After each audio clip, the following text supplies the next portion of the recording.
ఇప్పుడే జీ5 app download చేయండి. చూడండి మీ ఫేవరెట్ టీవీ షోస్ ఎప్పుడైనా ఎక్కడైనా. ఏంటలా చూస్తున్నావు? నీకంటే నేనంతో ఎత్తులో ఉన్నాననిపిస్తోంది కదా? కాదు, గాలిలో పేక మెడలు కట్టేవాళ్ళెప్పుడు అలా నీలా ఊహల్లో తేలుతూ ఉంటారనిపిస్తుంది. కళ్ళు తెరిచి వాస్తవంలోకి వచ్చేసరికి ఆ గాలి పేక మెడలు కూలిపోతాయి. నేను గాలి మేడలో పేక మేడలో కట్టేవాణ్ణి కాదు. నేను కోరుకున్న దానికోసం, అందుకోవాలనుకున్న అందలం కోసం ఎంత ఎత్తుకైనా పడగ ఎత్తగల ఆదిశేషుని.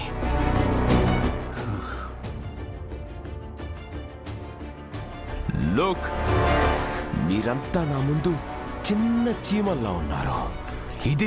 ఇది నా స్థాయి. అది మీ స్థాయి.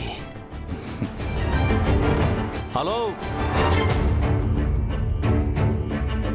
నేను చిన్నప్పుడు చదువుకున్న పద్యం ఒకటి గుర్తొస్తోంది. బలవంతుడ నాకేమని పలువరతో నిగ్రహించి పలుకుట మేల, బలవంతమైన సర్పము చలిచీమల చేత చిక్కి చావదే సుమతి.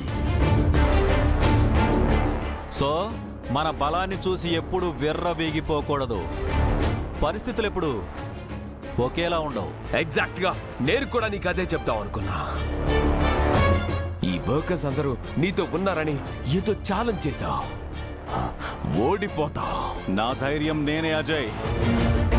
నిజానికి మాకున్న యూనిటీ చూసి నీకు భయం వేస్తున్నట్టుంది.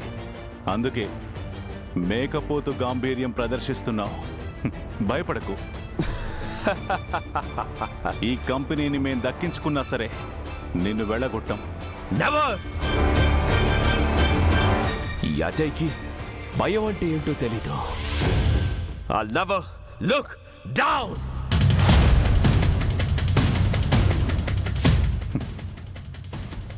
ఆల్రెడీ నీ చూపు కిందకే ఉంది అజయ్. మేమంతా గర్వంగా తల ఎత్తుకుని మాట్లాడుతున్నాం. ఈ డిఫరెన్స్ నీకు అర్థమైందనుకుంటా. ఎలాగైనా గెలుస్తామనే నమ్మకంతోనే కదా ఇలా నాతో సవాల్ చేస్తున్నారు.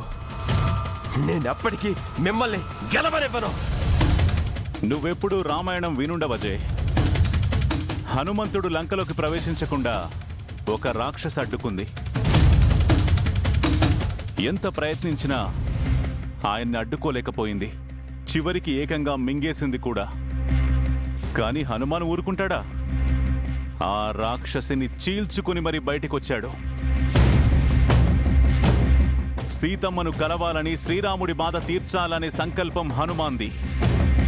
అలాగే ఈ ఫ్యాక్టరీలో ఈ కార్మికుల ఉద్యోగాలు పర్మనెంట్ కావాలనే సంకల్పం నాది.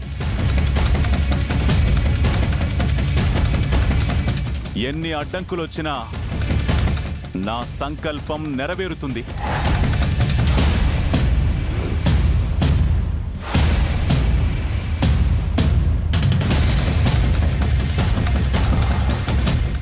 జీ5 యాప్ డౌన్లోడ్ చేసి అన్ని ఎపిసోడ్స్ పూర్తి ఉచితంగా చూడండి.